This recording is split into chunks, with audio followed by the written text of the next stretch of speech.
पाटील, उद्या संभाजीनगरला मोर्चा निघणार आहे, काय तुमचं आव्हान असेल? सगळ्या बांधवांना विनंती की आपल्याला संतोष भाईच्या लेकीनं हाक दिली. शेवटी लेकी बाळीला ती आक्रोश करते, रडते, टावा फोडते, माझ्या बापाला न्याय मिळाला पाहिजे. तिच्या पाठीशी उभा राहणं आपली जबाबदारी. एक दिवस सगळ्यांनी कामं बंद ठेवल्याने काय फरक पडत नाही. आता काही काही ठिकाणी काय झालं माहितीये का, लोकांनी सर्व राजकीय पक्ष असं म्हणलं की लोक जरा कणत, पण तरी बाबा जाऊ द्या ना, लेकरा बाळाच्या न्यायासाठी काय होतं असलं म्हणून आपण गेलं पाहिजे, आलं पाहिजे, सगळ्यांनी यायचं, समाज म्हणून जायचं. मी समाज म्हणूनच येतो. आपण सगळ्यांनी सहभागी व्हा. उद्या छत्रपती संभाजीनगरला मोठा मोर्चा आहे. आपल्या मराठवाड्याची राजधानी आहे आणि राजधानीवरती तो मोर्चा होतोय. तर आपण सगळ्यांनी या आणि संतोष भाईला न्याय मिळेल, सोमनाथ सूर्यवंशीला न्याय मिळेल, या दृष्टिकोनातून आपण तो विचार समोर ठेवून आपण गरिबाच्या न्यायासाठी सगळेजण संभाजीनगरला जाऊयात. मी पण जाणार आहे, आपणही या सगळेजण. खर तर राज्यामध्ये खूप मोठ्या प्रमाणात हे प्रकरण गाजलेलं आहे. त्यातील काही आरोपींचा रिमांड आज संपलेला आहे आणि त्यांना कोर्टात हजर केलं जाणार आहे. नाही, नुसते ने आण करून एका दिशाभूल करायला नाही पाहिजे आणि होणार बी नाही. म्हणजे आम्हाला काही शंका असण्याचं कारण नाही. मुख्यमंत्र्यांनी शब्दच दिलेला आहे की यांना सगळ्यांना फासावर लटकूस तर सोडत नाहीत आम्ही, म्हणून शंका असण्याचं कारण नाही. पण ते उगाच मोबाईल फेकून दिले, सापडानातच आणि हेच नाही तेवच नाही, हे बहाणे नकोय. जनमत काय म्हणतंय की जे खून करायला गेले, जे खंडणी मागायला गेले, या दोन्ही टीमांना कोणी पाठवलं, हा मेन गुन्हेगार खरा हे. कारण जो खून करतो, खंडणी मागतो, त्यापेक्षाही जास्त सामूहिक कट रचून संघटित गुन्हेगारी करून घेणारा हा महागुन्हेगार असतो. हे सुटता कामा नये. खंडणीतल्या आरोपी हेच खुनात आहेत. हे संगनमत आहे. जरी तो प्रत्यक्ष तिथं नसला तरी त्यांनी घडून आणला खून. आणि खून करताना तो प्रत्यक्ष होता का नाही हे आपल्याला माहित नाही, पण तपास यंत्रणेने काम करताना चांगलं केलेलं आहे. पण पुढच्या काळात यातला काही अभावानं चार्जशीट मध्ये उल्लेख नाही आला असं होता कामा नये. ते हा नव्हता आणि ते सापडले, हे पुरावे सापडले नाही, हे नाटकं आम्ही सहन करणार नाही. शेवटी मग राज्यात उद्रेकाची भावना तयार होईल आणि लोक चिडतील. त्यामुळे आज मुख्यमंत्री फडणवीस साहेबांमुळे मराठा शांत आहे.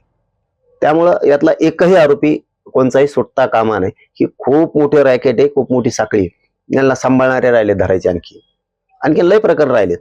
यांनी आता तर ती प्रॉपर्टी इतकी आहे, त्या सरमाडची का कोणाची काय आडनाव आहे त्याची, सरमाड का करमाड, ते त्याची एवढी प्रॉपर्टी, एवढी त्याला काय करायचं इतके, एवढी प्रॉपर्टी त्याची नाहीची. ती 100% सांगतो मी, ही प्रॉपर्टी दुसऱ्याचीच.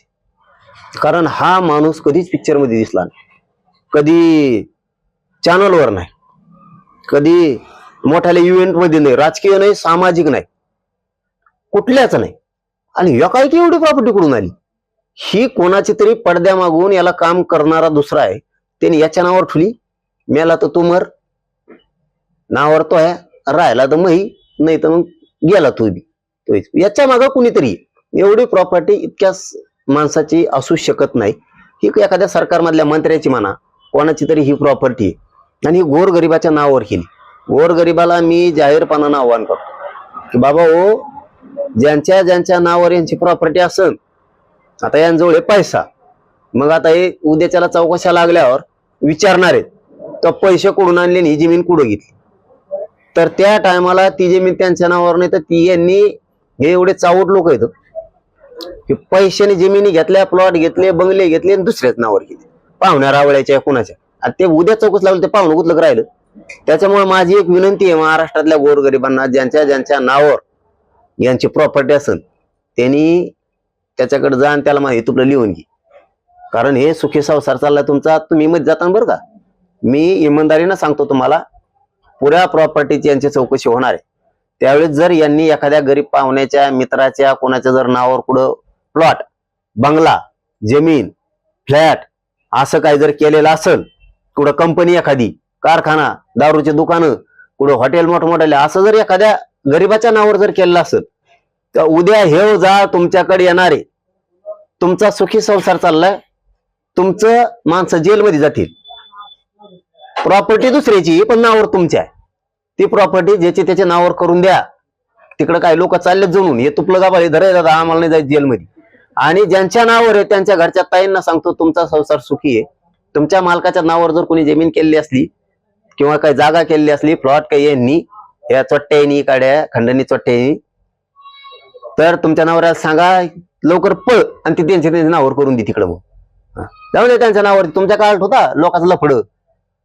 सरळ बोला, खरं बोल नाही तुम्हाला जेल भोगावं लागेल. तुम्हाला सुद्धा एक म्हणजे सावध करायला.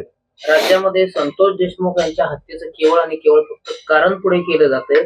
मात्र हे जे मोर्चे काढले जात आहेत ते कोपर्डी 2 सारखी घटना घडावी असं लक्ष्मण हाके यांनी गंभीर आरोप केलाय. ते जाऊ तिकडे तेच. चला पुढं.